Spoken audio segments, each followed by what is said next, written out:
സദസ്സിന് നമസ്കാരം. ഇന്ന് ഞാനിവിടെ ആലപിക്കാൻ പോകുന്നത് കവിത്രയങ്ങളിൽ ഒരാളായ ശ്രീകുമാരനാശാൻ എഴുതിയ ചിന്താവിഷ്ടയായ സീത എന്ന കവിതയുടെ ഏതാനും ഭാഗങ്ങളാണ്.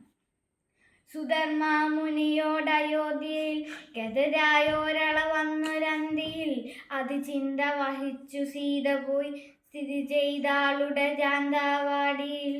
അണിയോരണി പന്തലായി സഹിക്കൊരു പൂവാക വിതർത്ത ശാഖകൾ ഹരിനീല തൃണങ്ങൾ കീഴിലും നരുളും പട്ടുവിരിപ്പുമായതും രവി പോയി മറഞ്ഞതും സ്വയം ഭുവനം ചന്ദ്രികയാൽ നിറഞ്ഞതും അവനീശ്വരിയോർത്തതില്ലപ്പോ നവിടെത്താൻ തനിയെ ഇരിപ്പതും പുളകങ്ങൾ കയത്തിലാമ്പലാൽ തെളിയിക്കും തമസ സമീരനിൽ ഇളകും വനരാജി വെണ്ണില ഒളിയാ വെള്ളിയിൽ വാർത്ത പോലെയാൽ വനമുല്ലയിൽ നിന്നു വായുവിൻ ഗതിയിൽ പാറി വരുന്ന പൂക്കൾ പോൽ കനവേണി വഹിച്ചു കൂന്തലിൽ പതിയും തൈജസ കീടപന്തിയെ ഉടൽ മൂടിയിരുന്നു ദേവി തൻ ഉടയാടത്തളിരുന്നു കൊണ്ടുമേ